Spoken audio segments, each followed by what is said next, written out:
Guys, and welcome back to our channel. In today's tutorial, I'm going to show you how to add favorites in Goodnotes in 2026. Do you want quick access to your most important notes?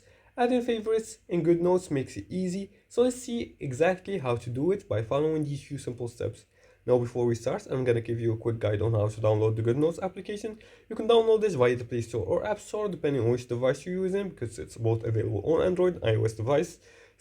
Also, alternatively, you can download this via visiting the website goodnotes.com, where you can download this for your computer, like choosing download, and from this drop down menu you can choose for Windows or for iOS, and if you choose Android or Mac or etc., you're going to be directed to the Play Store. As you can see here, I'm directed to the Play Store, so I'm just gonna launch the application right here.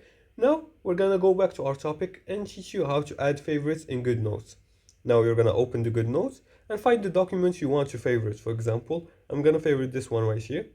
As you can see, you're gonna tap and hold and open the menu option. You're gonna tap on it and hold and click on this option right here.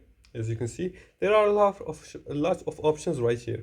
Now, if you see on the icon of your document, you're gonna see a little star in the top right corner. You're gonna click on it. That little star means you added them to favorites, as you can see. So if I want to check that my document was added to my favorites documents, I'm gonna go to the section favorites right here.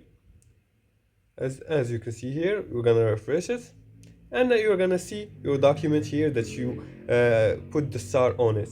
You're gonna see all your favorites right here. Now, that's it.